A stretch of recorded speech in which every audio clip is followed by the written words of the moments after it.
A vida no campo traz impactos diretos na nossa saúde. Inclusive, tem estudos que falam sobre déficit de natureza. As pessoas estão tendo déficit de natureza. Se a gente imaginar, nos presídios, são obrigados a darem 2 horas de sol para os presos. E tem criança que não pega nem meia hora de sol por dia. Então, nós estamos hoje numa crise de percepção com relação à importância da natureza nas nossas vidas. Porque nós somos seres que viemos do ambiente natural, precisamos estar no ambiente natural. O que é comum é que as pessoas, quando tiram férias, vão para a praia, vão para a montanha, ou seja, ela procura sair da cidade para ir em contato com a natureza, porque isso nos realimenta, nos traz uma sintonia. A gente fala nos ciclos circadianos, ou seja, que são esses ciclos onde tu entra na energia da natureza. Então, no campo, o que acontece? A gente sempre acorda mais cedo e dorme mais cedo. Como tu tem uma alta taxa de oxigênio no campo, tu tem um corpo muito mais oxigenado e aí tu tem mais sono à noite. Por isso que as pessoas urbanas, quando vão para um sítio fim de semana visitar alguém, chega no final do dia, já estou louca de sono. Por causa disso, porque aumentou o oxigênio. E aí tem um fator importante. Quando tu tá num ambiente urbano com pouco oxigênio, isso te traz o quê? Acidificação, teu corpo fica ácido. O corpo ficando ácido é a porta aberta para o câncer. Então a gente tem que entender essas relações, essas coisas. A natureza funciona de uma forma equilibrada, o solo tem que estar num pH equilibrado, tudo está dentro de um equilíbrio. E o que acontece? Quando a gente começa uma vida estressada urbana, onde tu tem horas no trânsito, respirando monóxido de carbono, vivendo uma situação dessas, né, e correria, isso vai fazer com que tu acidifique o teu corpo, abrindo espaço para vários tipos de doença. Se a gente observar na natureza, no inverno é onde a gente recolhe as energias, guarda as energias. O urso hiberna, tu vai ver que os gatos engordam, os animais recolhem energia. E quando chega a primavera e verão, há uma dispersão da energia. A energia toda é gasta. Então, as árvores caducam, perdem a folha no inverno para recolher energia, para guardar energia. Assim se guarda. Quem está no inverno também vai fazer um foguinho, vai ficar na beira do fogo, vai curtir uma pipoca, vai ficar quieto, ou seja, tem essa coisa de guardar. E no verão e na primavera é essa coisa de dispersar, onde tu vai gastar energia. Então, a gente tem que entender esses estados da natureza, é importante perceber isso, né? Como é que os animais se comportam, a mudança dos animais em relação à temperatura e nós também. No campo tu tem ar puro, contato com o sol, contato com água pura, porque a água vai vir do poço, a água vai vir da nascente, não vai vir da rede, né? Os alimentos, tu está colhendo alimento fresco. Na maioria dos casos, os alimentos que as pessoas estão comendo, ela está comprando um alimento que foi colhido verde, porque o alimento maduro não vai aguentar no transporte. Então, o caque que tu comeu foi colhido verde, o mamão que tu colheu foi comido verde, o tomate que tu comeu foi colhido verde, tudo isso é colhido verde e amadurece no caminho para poder chegar no destino. Então, as pessoas às vezes não sabem o gosto real de um tomate, colhido e fresco na hora, né? Então, essas coisas são extremamente importantes e a gente perdeu o contato com isso, nós se desconectamos completamente disso. Perdemos os sentidos com relação a isso. Se a gente começar a observar, por exemplo, tu andando na cidade, começa a ter barulho, sons muito altos, o que tu faz? Tu procura evitar aquele som, tu não quer ouvir. Aí tu entra num ambiente onde está poluído por algum motivo, ou é cigarro, ou é um combustível, ou passou um caminhão perto de ti, um ônibus largando fumaça, tu faz o quê? Tu tenta evitar de sentir aquele cheiro. Aí tu anda caminhando e é um monte de placa, um monte de luminoso, tu também não quer ver aquilo, aí tu fica olhando para o chão. E no campo é o contrário. Então, quando eu estou na cidade que acontece tudo isso, eu estou neutralizando meus sentidos, eu neutralizo o sentido do olfato, eu neutralizo o sentido da visão, eu vou neutralizando todos os meus sentidos e com isso tu vai bloqueando a tua capacidade de percepção. E a gente no campo é o contrário. Tu ouve um som, tu quer saber, que pássaro é esse? Eu acho que é tal pássaro. Eu acho que foi tal coisa. Um galho quebrou. Um animal gritou, alguma coisa assim. Tu sente um cheiro, passa perto de uma planta, tocou numa planta, tem planta que exala na hora o cheiro dela, o aroma dela. Aí tu quer perceber aquele cheiro para identificar o que é. Né? Quando tu tá olhando a paisagem é a mesma coisa. Tu tá vendo os tons de verde, tu tá vendo o sol mais assim, mais assado, ou seja, então tu amplia a tua percepção, tu tá sempre querendo ver mais, tu tá sempre querendo perceber mais.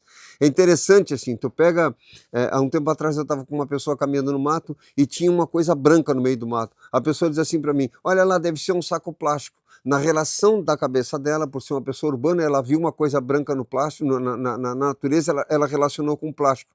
E eu digo, não, deve ser uma garça.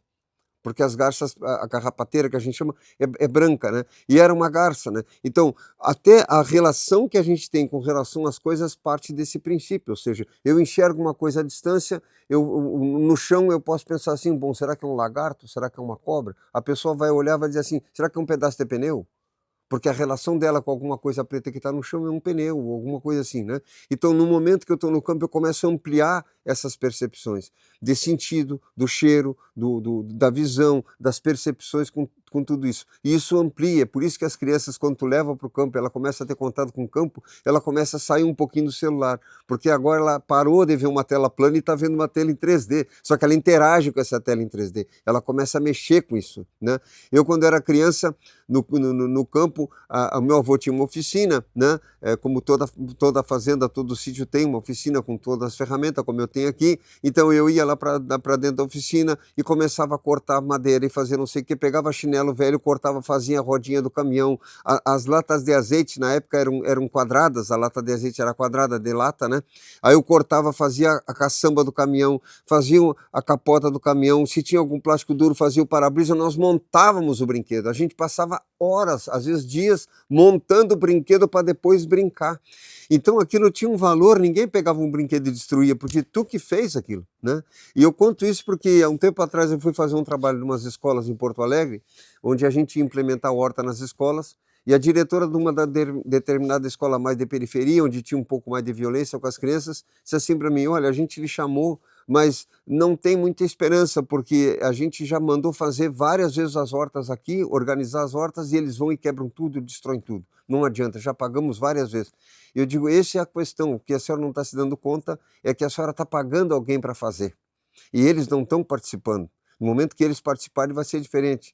Ah, mas eu duvido que eles queiram fazer alguma coisa. Eu digo, é o que nós vamos fazer, a minha prova aqui vai ser isso. Aí reuni essa gurizada toda, e aí comecei a desafiar eles, eu digo, vamos ver se a gente consegue fazer uma horta. Eu junto com vocês, vou pegar junto com vocês. E aí convidei alguns pais que podiam participar, enfim, montamos a horta, ficou maravilhosa, eles nunca mais quebraram nada, pelo contrário. Chegavam na escola, traziam semente, traziam muda, por quê? Porque eles participaram daquilo. Então, no momento que a gente começa a participar, né? Eu, um tempo atrás, fui dar uma palestra numa universidade federal, e a Tati criou um título para a palestra que a gente chamou de biofilia.